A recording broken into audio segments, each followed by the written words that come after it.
31 July 2026 muri yeZimbabwe ndadzoka zvekare ndichikupai maupdates ezvinhu zvinenge zvichiitika munyika yedu, munyika yeZimbabwe. Ndaona zvakakodzera muzuva ranhasi kuti ndingogara ndakuzivisai ndikupei update pamusoro paComrade Nyoka Yemabhunu avo vakasungwa musi wa13 April 2025 munyika yeSouth Africa. Ndangoti ndingokuzivisai kuti Comrade Nyoka Yemabhunu muzuva ranhasi vari kudzoswa kunyika yeZimbabwe. Ndo information yetiri kupiwa nehama neshamwari vari padhuze naComrade Nyoka Yemabhunu. Comrade Nyoka Yemabhunu vari kuuya kuzosarendwa kuhurumende yeZimbabwe, hurumende yavaEmmerson Dambudzo Mnangagwa muzuva ranhasi. Ndo nyaya iri paground kana kuti ndo zviri kutoitika muzuva ranhasi. Saka ndangoti ndingogara ndakuzivisai semaComrades anotrusta Comrade Nyoka Yemabhunu kana kuti sevanhu vainga vachida kunzwa kuti nyaya yaComrade Nyoka Yemabhunu yakazoitwa sei. Ndo mamiriro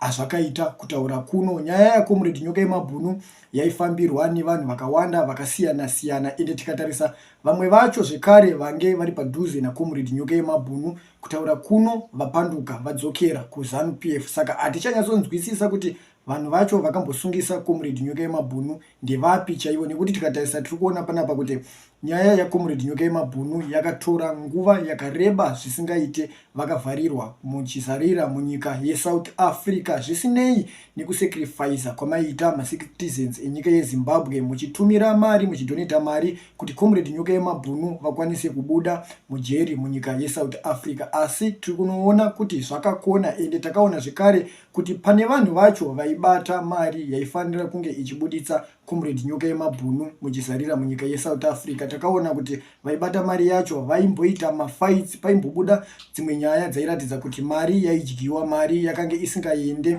kunobatsira Comrade Nyoka Yemabhunu. Zvakazoita izvo kuti maloya aifambira Nyoka Yemabhunu, maloya aifambira nyaya dzaComrade Nyoka Yemabhunu vazosvika mukuramwa. Ndo mamiriro akaita nyaya yaComrade Nyoka Yemabhunu kutaura kuno. Ameno kuti munotiwo kudii nezvinhu zvakaita seizvozvo kana kuti nenyaya yaComrade Nyoka Yemabhunu. Ndo mamiriro ayakaita.